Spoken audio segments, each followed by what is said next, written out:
Wow, what a weekend. Welcome back, people. I brought some people on with us that are going to be joining in the next couple of minutes just to talk football and talk about what's happened right now. First of all, we've got Pete. Pete in the house. What are you saying, bro? Look, I've got the brandy out, taking a little You know sip. what? I've got rum and coke as well, and I haven't even played. I don't know why. Maybe it's just a weekend thing. Yeah, you need to drop that rum and coke. You ain't played yet, Potts. You need to relax. You need to relax. Listen, You ain't got I'm that trying. privilege yet. This helps me relax, T. Come on, rum and coke helps me relax. I needed that today. I need that after today. Big win. The community stadium against Brentford. Massive win. Look, I'm absolutely buzzing right now. I'm not gonna lie. Yeah, man. Listen, I watched your game, bro. I can't lie. First few minutes, I thought Newcastle look in trouble, and then you turned it on second half. And what did I tell you about Alexander Isak, my friend? I told you he'd take you to a new level, bro. He looks quality, man. I cannot lie to you. Listen, we'll come back to that in a second. Let me just introduce D and Emilio. D, what you saying, bro? You good? Yeah, man, I'm good. I'm relaxed. I had a relaxed afternoons watching the football. To be fair, the results didn't go for us. That kind of annoyed me. Apart from like literally one result and this one as well against City. But yeah, man, I've been relaxed. I've been playing Football Manager. You know, just chilling, watching the football, just enjoying it, ready for the big occasion tomorrow, man. Yeah, man. Big game tomorrow for both of us and me in particular. Emilio, you are there. We can't see you, but you're driving back from Yeah. the game, I imagine. Disappointing? To be honest, I'm disappointed. Hey, Guy, hello, D, hello, Pete, Dan. Yeah, I'm driving at the moment. Yeah, I'm glad I've got 39 points on the board. Put it that way. It's it was only the other week I was saying, blimey, we're only 2 or 3 points behind Newcastle, and look at where we are now. We've just completely regressed, lacking depth, quality, strength. We look fatigued. To be honest, West Ham were woeful, just as bad as we were. It was a shocking game of football from two poor sides. Then West Ham won with an own goal, really. So they did deserve to win, but that's life, that's football. We move on. But yeah, I was disappointed just with the amount of the performance today, but it's been coming. I think I've been saying on the show the last couple of times we've slowly regressed. The lack of depth is starting to show. So grateful we've got 39 points on the board. So and we're not in Yeah, that man. dogfight at the bottom. Yeah, man, big time. Listen, there's some good results today and bad results today, depending on who you support. But a great result has come your way, Pete. As I say, second half you were flying, and Joe Linton to score from that angle. Isak, what a screamer! To be fair, Callum Wilson a little bit unlucky. To be fair, I thought there were some weird decisions, man. I can't lie. I watched the game. There were some weird VAR decisions, bro. So, what do you make of it, man? You must be buzzing, bro. Honestly, absolutely buzzing with the result. And this was the one out of this range of fixtures that I said, you know what, I'd be quite happy with the point. And you mentioned after the first half, we were all saying at that point, all the fans saying, we take a point right now. We were 1-0 down. Obviously, we saved a penalty on the back of that. We were not good. That's probably being harsh on the players, but tells us where we are. It's probably our worst half of football this season. It was really poor. But equally, Brentford were excellent. Ivan Toney, what a player. Loved watching him, although it was horrible watching him from one point of view because it was against us, but such a good striker. Really is, like, everywhere. But second half, it's Eddie Howe. Eddie Howe is the man. He made this happen today because he switched tact. He made the changes at half time, and instantly, from the start of that second half, we were the better team. And we came out and were a completely different team. Got the early goal back, Joe Linton, stroke own goal. But that Isak finish is why you pay your money for big time players. That is what you get when you put your money down and you say, I want that guy, 23 years old.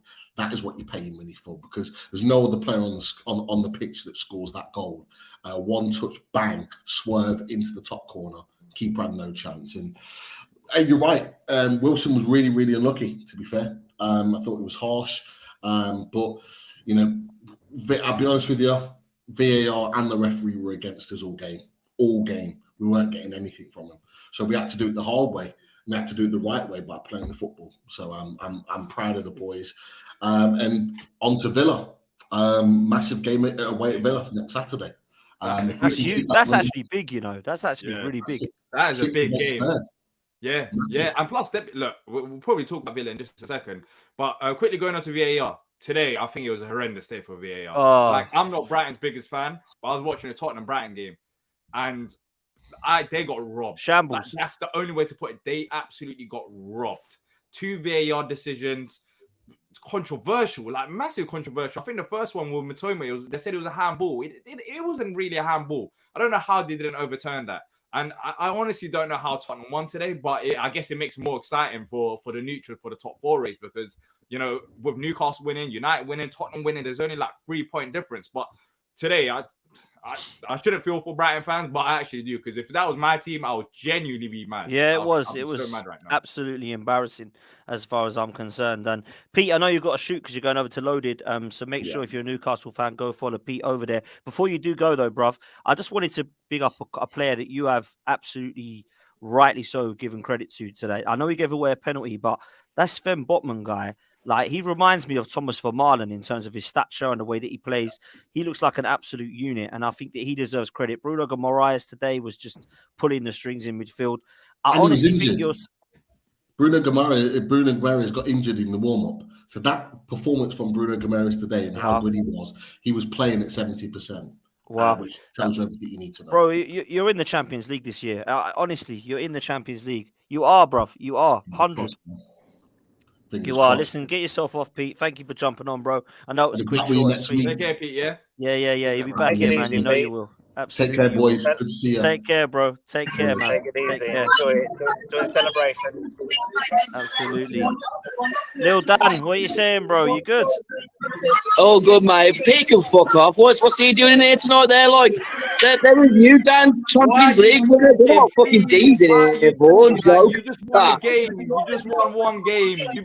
He's been disappearing for the last like 6 weeks, and all of a sudden he wants to come on here and act like the big man again. You just won one game. We're back. Then another relegation back. Then another relegation back. We're gonna finish above you and Fulham. Oh, what a trophy! What a trophy! Well done. What a trophy! We're gonna win at Leeds in a couple of days. Wolves are back.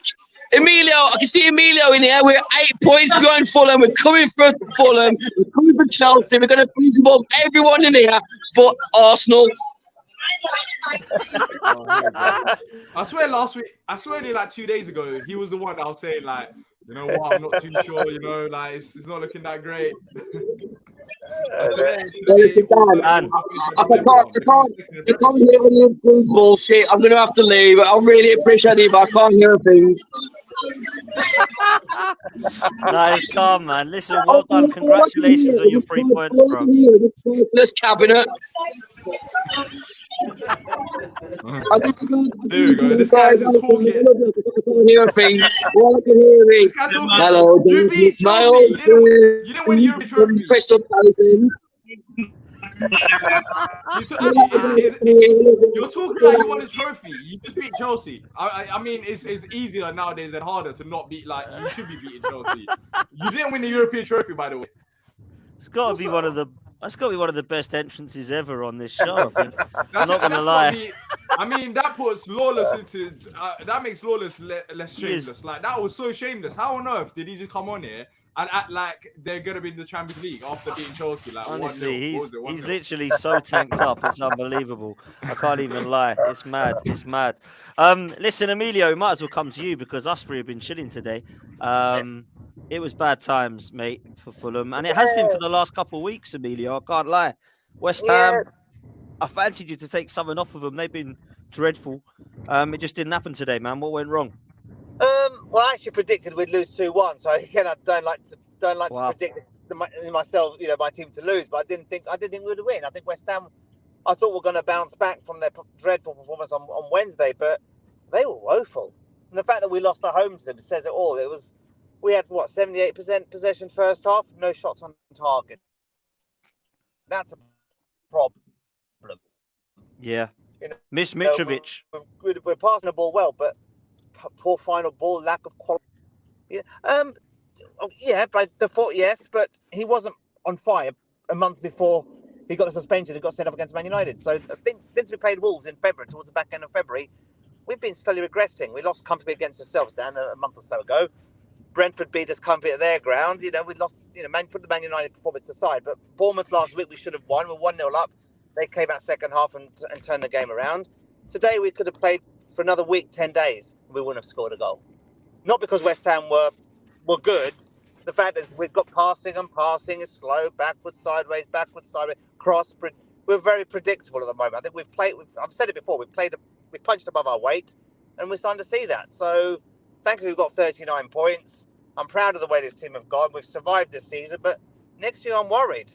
I know I should only worry about this season. I'm worried about next year already. About if we don't get. But don't you think that's a good position to be in, Emilio? That you can worry about next season, not this. Yeah, absolutely.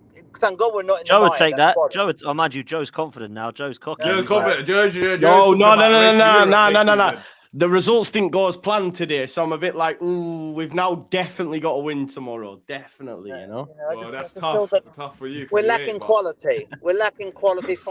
That final ball not good enough. But to have 78% possession at home shows how bad West Ham are, and just where that lack of final third quality was missing. To be honest, it's been like this for the last month or so. So thankfully we're safe. We could think about next season, but lots more scratching of heads after that point. That was woeful. That was probably our worst home performance of the season this year. I'm sorry, but 78% possession. Did West Ham even try and play football, or like how did they go? Like, I mean, that's crazy. That's unreal. Yeah, and West Ham, all they were trying to do is basically wait for that break. And to be honest, Jared Bowen got to the byline, squared it into the 6-yard box, and it came off one of our defenders' own goal. That says it all. Other than that, West Ham, up to the last 5 minutes, they had nothing else to offer. But we lacked quality, so much space. But just that final ball not good enough. Very predictable, very passive, and it was. We were up for it second half. I think we played better in the second half. We looked a little bit more dangerous. We made some substitutions at half time, but we could have played for another month and we wouldn't have scored. And that's a worry for me. It's a worry. I was hoping we can. Sorry, Emilio. Sorry to cut you off. Would you say what was your last decent performance? Because I'm just trying to look at your most recent form, man. Would you say it was Leeds potentially? I thought Leeds in the cup. I thought we played well. Again, we had some wonder goals in that game, but I think Joe will probably say otherwise. The West Leeds. Yeah. I will. Two good finishes.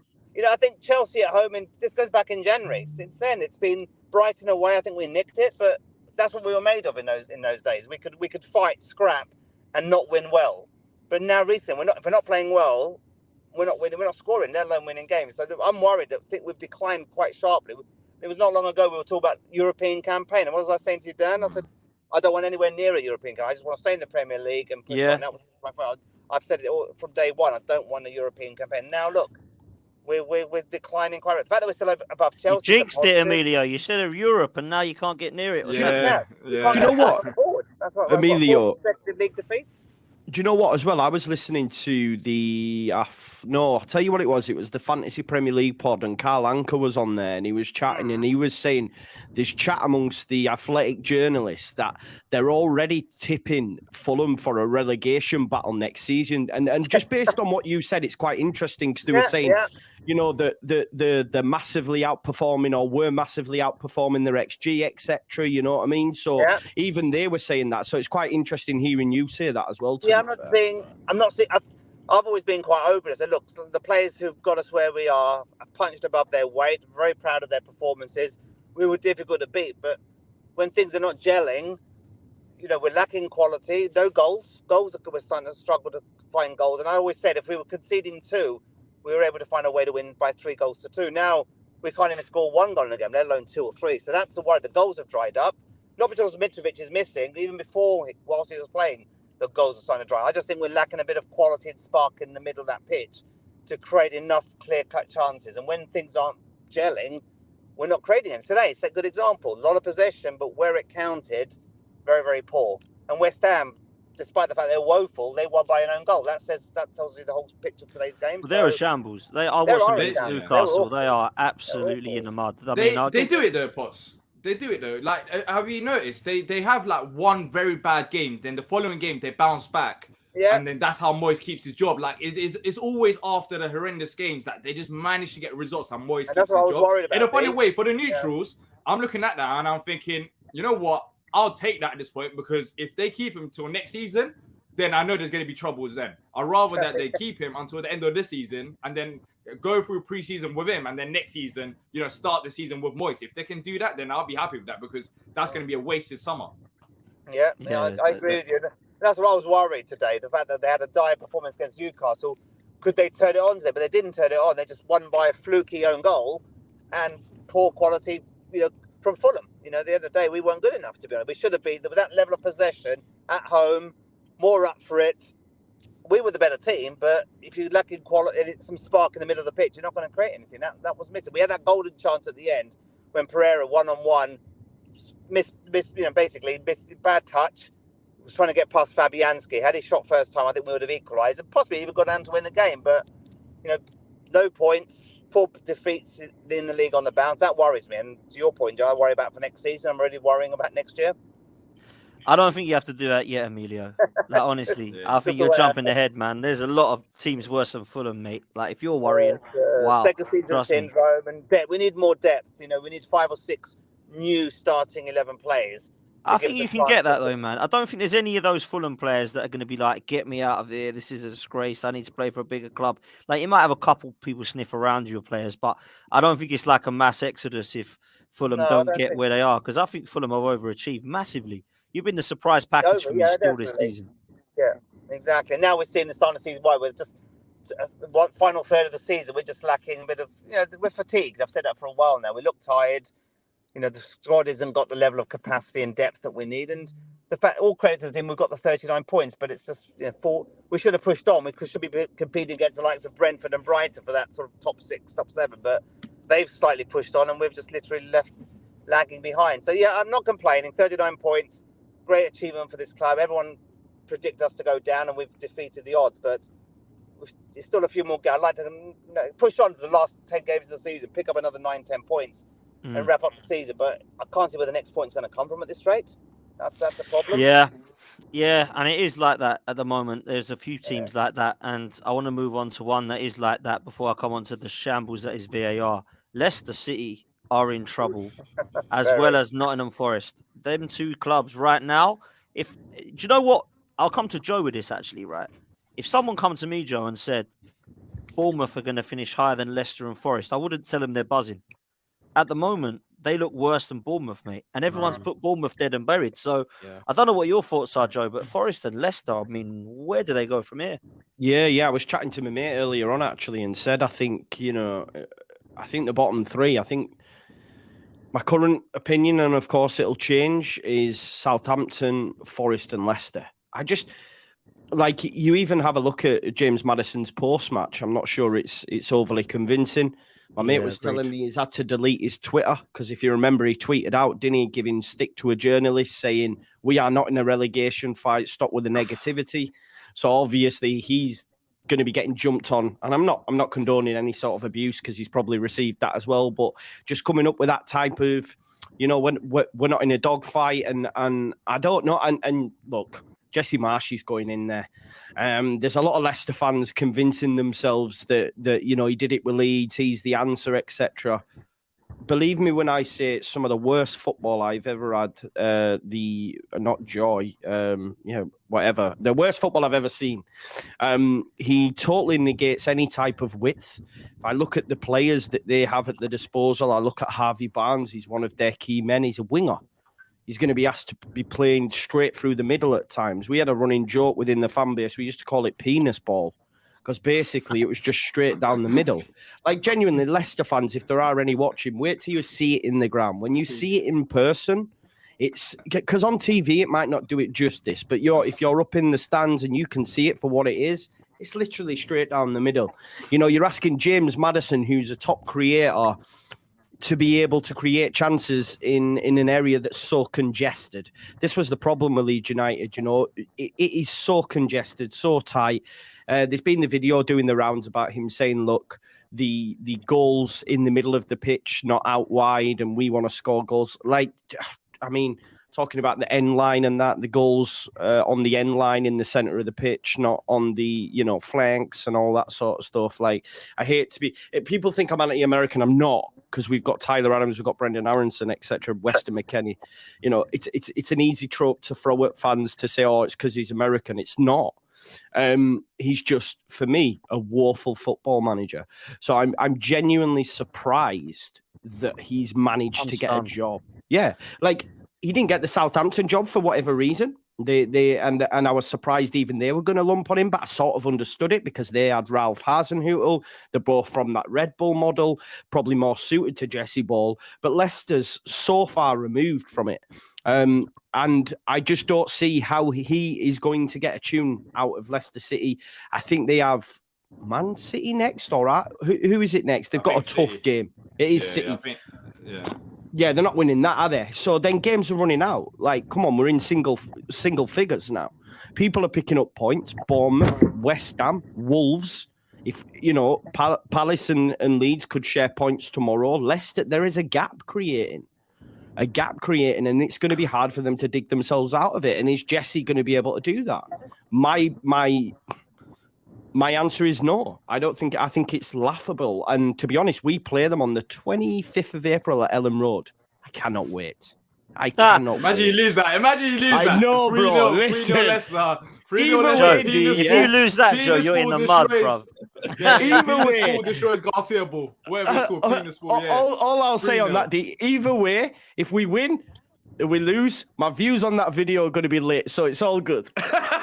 Yeah, man. You know what? Your title should be Penis Football 1. Penis Football 1. D, let me come to you, D. Leicester going down, bro, because I've never put them in my bottom three. But I don't know why you have it though. But you always say that they've got a good enough team to stay up. Cool, they have, but there's also other teams that have good enough players as well. But the fact is, they don't even look like a football side. They don't look like a football side against us. So many slopper balls that's just given away. They had to get rid of him. They had to get rid of Brendan Rodgers. It had to be done. But the question is, you get rid of Brendan Rodgers, who do you bring in? And the options were Rafa Benitez, potentially. I don't know what happened there. And Marsh, it's not the answer. But then again, it's like a lose-lose situation. If they kept Rodgers, they're 100% going down because it seems like he lost the dressing room and the players weren't playing for him.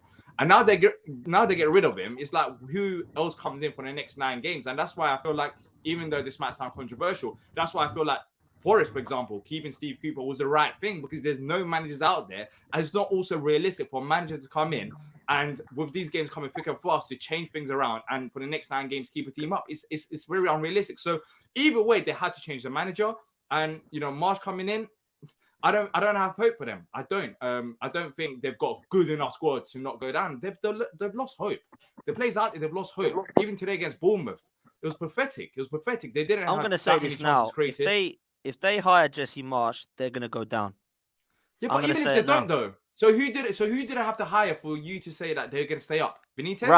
Rafa would keep them up. Yeah, in my opinion. I believe so Rafa. Just only one manager. So yeah, we're talking about only one manager, and that Nuno, even Nuno, bro, even Nuno. Nah, man, I don't know. I think Nuno would have kept him up. I don't know. I don't know. You have to work with these group of players as well. It's not the fact that a new manager is going to come in and all of a sudden, boom, it's going to work out. You have to work. Like, these players have no confidence right now. And Nuno's football is negative. Maybe they might have picked up points here and there, but I don't think Nuno is a guarantee. Maybe Benitez, I think, gives them the biggest chance. But even with Benitez, I think some of these players have just moved on and they're looking ahead to the next season and the next set of contracts. And I feel sorry. I don't want to include Maddison in this because it seems like he's a player that's passionate and he wants to keep Leicester up. But I think there's too many other players that we've been talking about since January or even last summer that have wanted to move on from Leicester. And I feel like at this point, it's just done. I feel like them group of players that we've said that are too good for them to go down, I think they're moving on to the next step and they're looking ahead for their careers. So it's going to be hard for Leicester. I mean, honestly, I'll be surprised if they stay up. Yeah, I can't lie to you. Like, I think Leicester are in serious trouble, and I also think Forest are. Just touching on Forest, like Emilio, I don't know. Are you still with us, Emilio? No, he's had to jump off, I think. Yeah.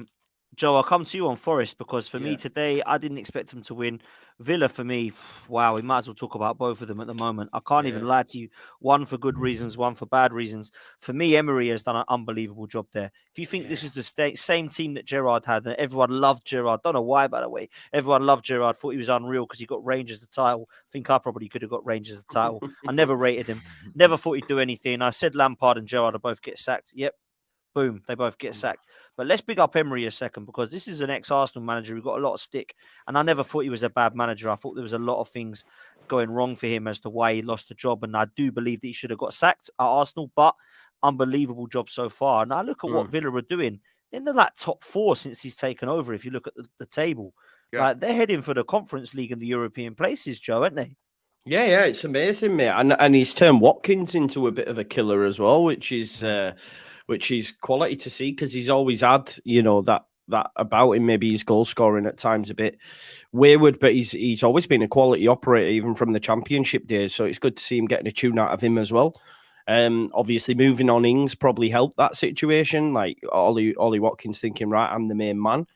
And I think as well, that their midfield's really, really strong. Douglas Luiz, the two that came from France as well. Kamara. Kamara, and the other one as well. Is it Sanson? Is Sanson? Or is he not? He is there. Yeah, he's in the squad, I think. Yeah. So they have a good squad, and the thing is as well, they have money. They have money to Villa. So I'd expect in the summer they're going to go again, and it'll be even bigger. Like if they do manage to somehow get Europe this season, which is still on the cards, massively so. I think Villa Park's always a tough place to go at the best of times. So right now it's even tougher. Look, I made Ollie Watkins my captain today over Erling Haaland in the fantasy prem because I was like, he's gonna cook against Nottingham Forest. He managed to get me one right at the end, and Haaland ended up getting two. So I was a little bit gutted, but still. I went for Haaland as my captain every week. Haaland, You can't every week. Haaland. You can't. No, I had to go for the differential, man. I had to make up some ground. Listen, it didn't come good. You lost ground, didn't you? Exactly. Yeah. Exactly. You tried to get on, especially against Southampton. D. I've got a triple up of Leeds players, so don't worry about it, mate. They're going to come good tomorrow. Don't worry. You're losing a lot of ground. You're losing a lot of ground this week. I've got Junior Firpo because he's been getting assists from the left. I've got Rodrigo because I think he'll start because Bamford played 90 minutes last time out. And I've also got Jack Harrison, who's got 4 goals and assists in as many games. So I'm expecting Palace win. You just wasted all we'll see. You just wasted Bro, it. I told you the other day, you still haven't beaten us at Ellen Road since 06, 07, and you've never done the double over us since the 70s. So basically, it's a guaranteed Leeds United win at Ellen Road. It is.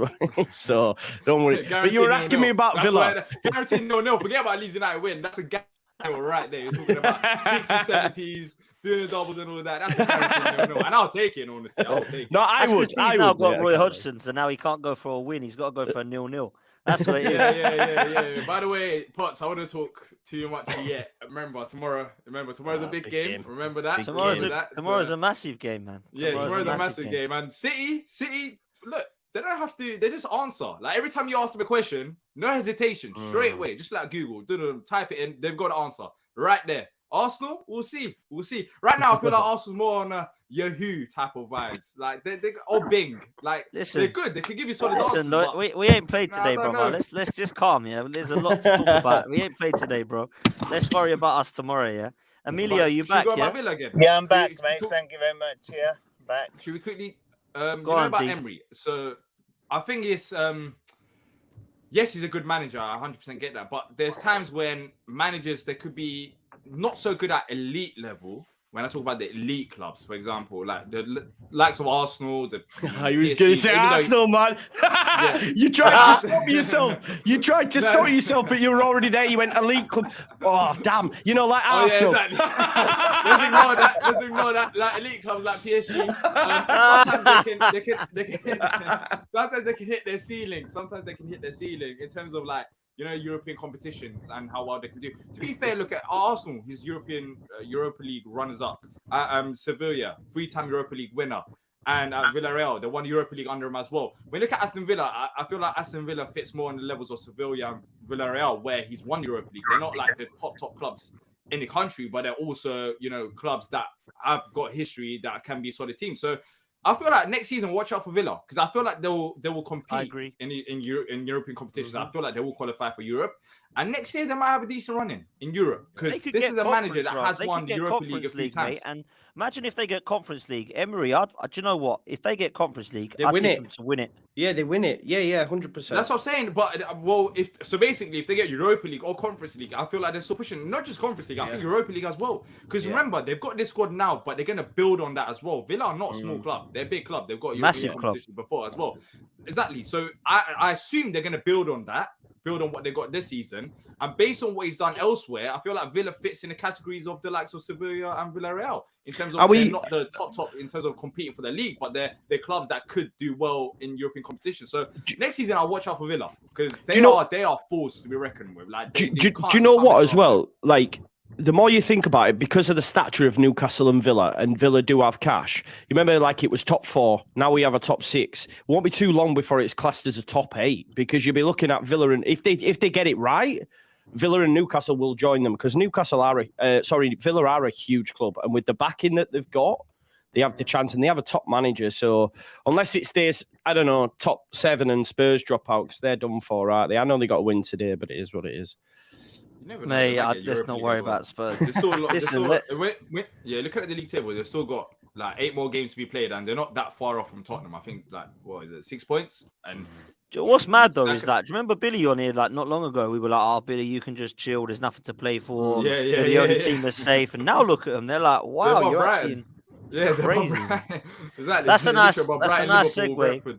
That's a nice segue into Brighton. I'm going to come to D last on this, but I didn't watch the game. I watched Brentford Newcastle. Emilio, I know you're obviously at Fulham and West Ham today, but this VAR thing is actually a joke now. Like, it is mad. Like, I've seen the highlights.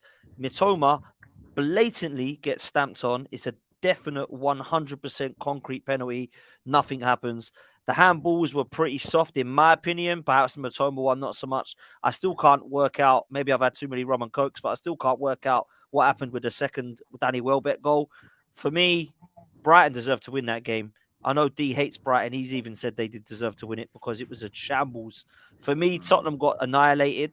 And whether you saw the game or not, I don't understand how VAR works, yet the people that are looking at it still get decisions wrong. These are a bunch of clowns in our league. I can't understand it anymore, Emilio. You can't understand that as well. He's so shocked by it, he can't understand that much. Are you there, Emilio? You can't. Yeah, I am. Yeah, I'm just cutting out in and out in the car and all that. So I think I'm probably losing your signal here occasionally. Can you hear me? Yeah, go on, mate. Yeah, I haven't seen the incidents, but if you guys are saying these were blatant and they weren't given, that's fair enough. But you know, I want to call out a bit about the Brighton fan. There's any Brighton fans watching? I got a lot of abuse when we nicked a win at Brighton a couple of months ago. We didn't play well, and I think I've told you the story where I got blocked by Brighton fans in WhatsApp group for saying, "Look, some decisions go your way and some don't." They even themselves at the end of the season. I got a lot of abuse from that. Why does it always feel like Brighton are getting a lot of bad luck? We're all getting bad. I think there was a couple of moments today which I thought, hold on a second, I'd like that to go to VAR. It didn't go there. I don't buy the fact that VAR, put that aside. We know there's something's not quite right with how these decisions are made. The people at the top watching these replays, referees having to go and do their own independent check. For me, if it's not clear cut, you don't give it. End of story. And that's the thing. Why should the referee have to then go and independently review a replay? The guys at the top watching a replay backwards and forwards can't make a decision. What's the referee going to do that the other guy couldn't? So that's something that needs to be addressed. But my call out is it Brighton have just got consistently bad luck, or Brighton fans are expecting too much and getting a little bit too arrogant? I'm probably taking words out of your mouth here, but I'm getting a bit pissed off here because Brighton are my second team in the division because my wife's from that part of the world, but I'm getting frustrated. It's always poor old Brighton this, poor old Brighton that. This should have gone to us. These decisions, even themselves. I haven't seen today's one, so I can't comment, but Brighton fans, get real. Bad things happen, good things. I'd like to go and review the whole 30 games you played this season. How many decisions have gone your way versus decisions that haven't gone your way? These things, even themselves, I firmly believe that. And without talking about today's D ain't gonna disagree. No, I love this. So that's one person down. We just need to convert the 19 others in the 12-man podcast. But those guys who blocked me for no reason. I was just pragmatic. Said, look, we didn't deserve to win. We nicked to win. We move on. Decisions didn't, but then they're saying, the Fulham players feigning injury, cheating, diving. I said, and you've never done that, Brighton players. You've never done that all season when the chips are down. And so it's like, it just feels very one-dimensional. I'm starting to see a lot of bias and a lot of... I like to be pragmatic, a bit like Dave. Dave's a bit like myself, that we're very honest.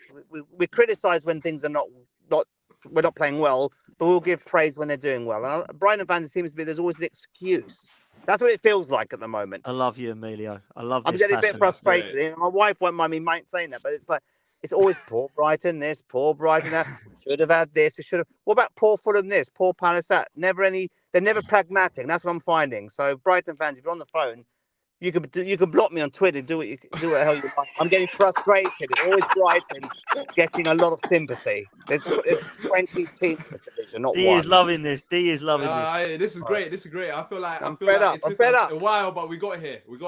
Let's. I just need to get Potts online. I just get Joe back. Thinking the same as well. It's a long way to go, but we started somewhere. Emilio, welcome on board. You know what I just say? It just feels like it's. After I got really offended when I got blocked for no reason 2 months ago by these fans who I've known for many years, and that's the way just because the decision's gone against you or you haven't won again that you should have won. That's not my fault. That's your fault, Brighton Place, for not winning when you had the chance to. Is that what they're like? Is that what they're like, D? Is that what they're like, D? Is that Brighton fans for you? I can ask you this question. Remember when Graham Potter was there, and what was it? They started booing their own players because they were eighth or ninth. You forget that? I feel like Brighton fans at times forget who they are. Like, they become a bit entitled at times as well. But then again, today I have to admit it, they did get robbed. I truly believe that they got robbed. No, they did. And today, if you're looking at both sides and you take away the names of Tottenham and Brighton and just look at the football, you'll say that Brighton were a side that's pushing for the top 4 and Tottenham were a side that's trying to get into the top 10. If you move the league table and stuff, Brighton controlled the play, they create chances. They had opportunities, and they did get robbed. And if they keep playing like that, forget about today's result. Of course, today's result is massive in terms of where they want to finish in the league. But if Brighton keep playing like this and going into next season, there will be a force in Europe. Right now, they look way better side. They look more deserving than Tottenham. I'll say that, and that's coming from a Palace fan. And that's I have to admit that the football they play is just fantastic. The patterns of play. But De Zerbi got another red card. Water's wet. I mean, he loves moaning.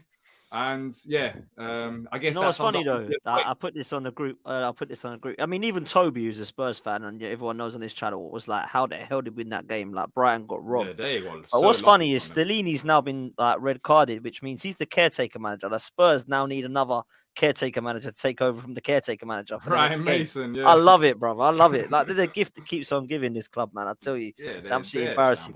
I mean, like, big up Son, by the way, because that was a class goal. But other than that, like, they were lucky, man. Like, absolutely lucky. Extremely lucky.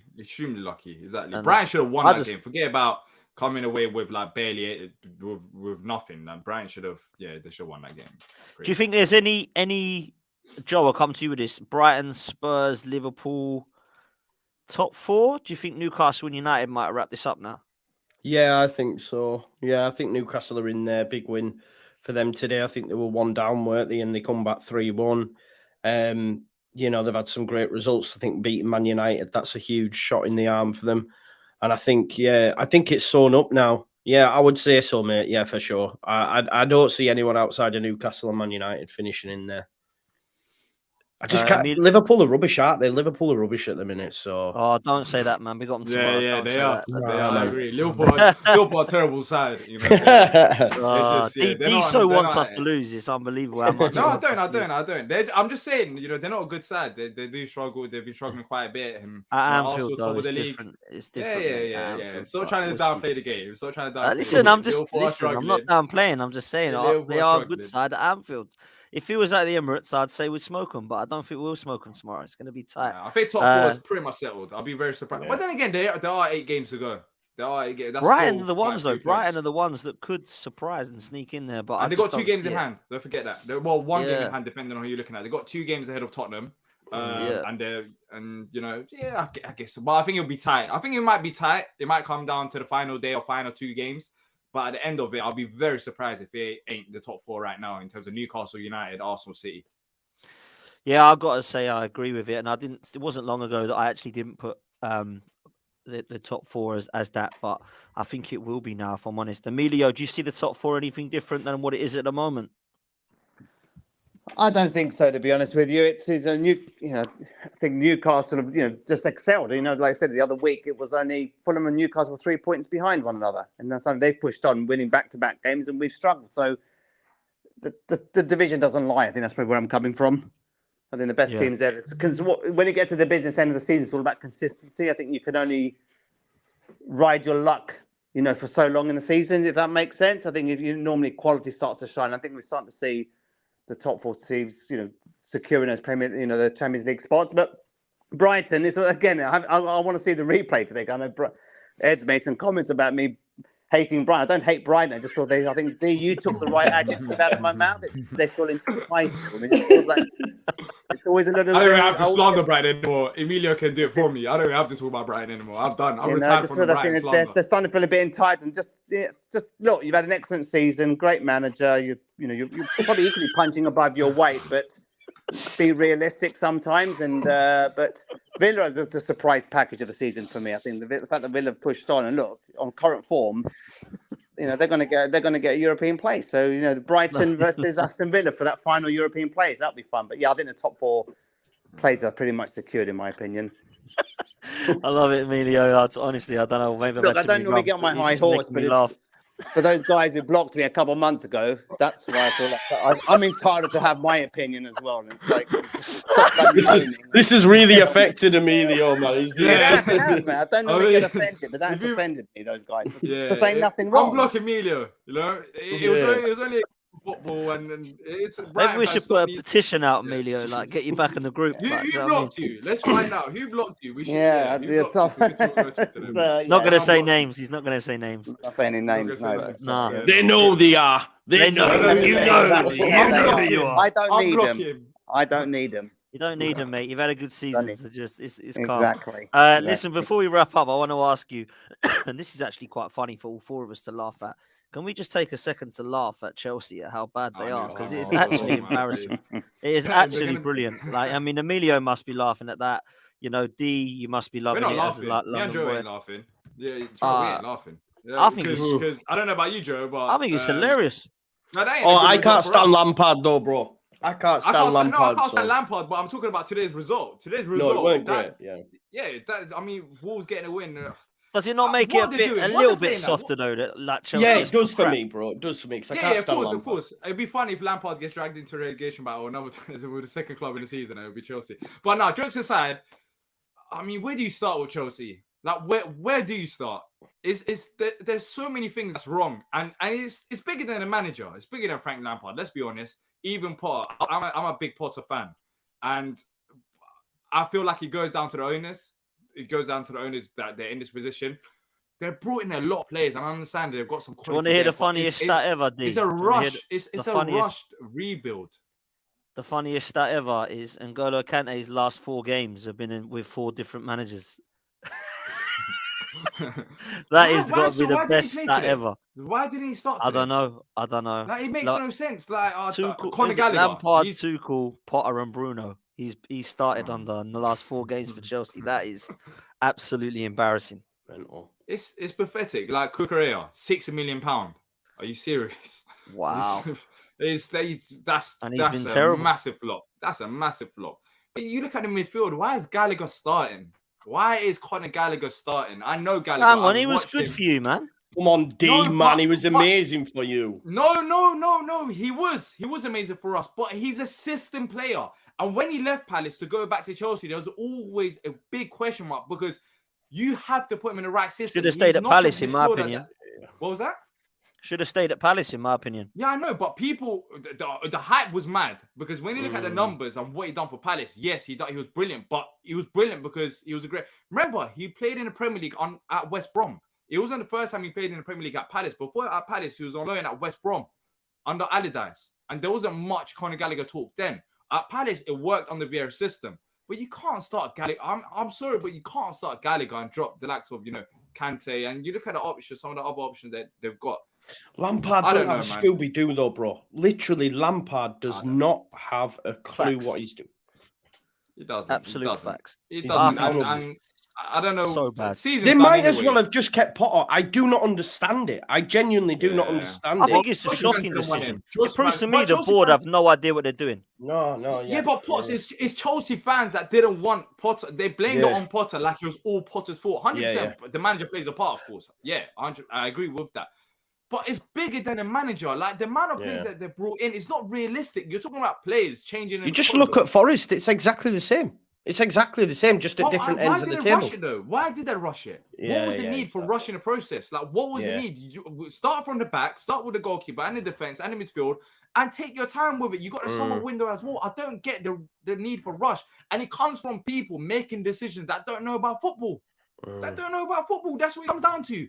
And it's all rash decisions. I mean, they're the ones that spent how much? About £50 million on just the manager, or that 20 to 30, I don't know exactly. Yeah, it was a lot of money. Yeah, it was a lot of money on Graham Potter. So if you're spending that much money on Potter, then at least stick and have faith in your decisions. But the thing is, they are a mess now because they've set themselves up for a project manager in the next appointment. So they can't go and get Conte, Mourinho, Simeone, Ancelotti for me now, because all the players are there for a project. They're not there to win now. So they're going to have to go for a Pochettino or a De Zerbi or a Nagelsmann. They can't go for one of these win now managers, and they ain't used to that, Chelsea.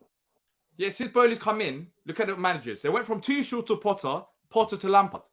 I mean, if you definition of downgrade, that's the definition of one. How on earth do you go from Tuchel to ending up with Frank Lampard at the end of the season? It's mad, isn't it? How does that happen? It's because they don't know what they're doing. They're getting, of course, the fans have a massive part to it, and the fans, if they're voicing their concerns, then you're gonna have to make a decision with them included in the back of your mind. But let's be honest, they weren't gonna, regardless of who comes in, they weren't gonna finish top 4. And it's probably best that they're out of European competition going into next season. Just start fresh. But you look at how much money they've spent, and I look at that team and I think, where's it been spent? Like, I don't look at that team and go, wow, Galacticos, unbelievable. I was thinking that as well. They brought names for name's sake. Enzo's been their only signing so far for me. That's been done anything. I don't understand the project. They brought in some quality names, but I don't understand the player profile that they're trying to fit. What are they trying to build at Chelsea? Do you get it? Spend the money is all cool, but money's not going to get you. Money's not going to win you games. It's not as simple as, whoever spends the most, they win. That's not the case. So for me, even when they did make them signings, in the back of my mind, I was thinking the pressure's on Potter right now because they have to get results. Otherwise, it's going to be the thing of, they spent £600 million and look at Potter. He's an awful manager. And that's come out to be the truth. But then again, is it all on Potter's fault? I mean, the players that they brought in, they're just not good enough. He was poor, don't get me wrong. It's confusing. No, it's confusing for me, man. It is mad. Listen, we're going to wrap it up there, people. We've been going for about, coming up to 50 minutes now. Make sure you smash a like on this video. Make sure you subscribe. People, I am literally under 100 away from 8K. So let's get us to 8K right now, people. Just literally smash a like and a subscribe, and it's there. It's done. It's absolutely free. It's 2 clicks of a button. Make sure you do that. Second thing you need to do is get over to @DPalace, get over to the Back of the Nest podcast, get over to Teddy Nello and to the Cottage Talk, and also come over to Just Joe and literally join us right now, because me and Joe are going over to his channel to talk all things football. So make sure that you join us over there right now. My thanks to Emilio, my thanks to D, my thanks to Joe. Emilio, I hope you've calmed down a bit now, brother. It's good to have a rant. I'm back home now. I'm back home. Don't mention Brighton and around Emilio. Forget about me. Around Emilio, don't mention Brighton. That name should be banned. Don't mention Brighton and Emilio. I mentioned Brighton. Do my own show tonight at 9 o'clock as well. So for Fulham West Ham fans, come and listen to Cottage Talk at 9 p.m. tonight. There we go. 9 p.m. people. Cottage Talk. Get over to more of Emilio slagging off Brighton and other clubs. Make sure you do it, peeps. Make sure you do it. Listen, it's been a pleasure as always. It is. Make sure all of you, we've got just under 200 in here right now. Make sure that you head over to Joe Wyndham's channel, and we will be over there talking all things football. Until then, we'll see you next time. I'll be back to hopefully talk about 3 points that we pick up at Anfield, and. Yeah, let's just leave it there. Take it easy, people. Take care, guys. Up the Arsenal. Take care, guys.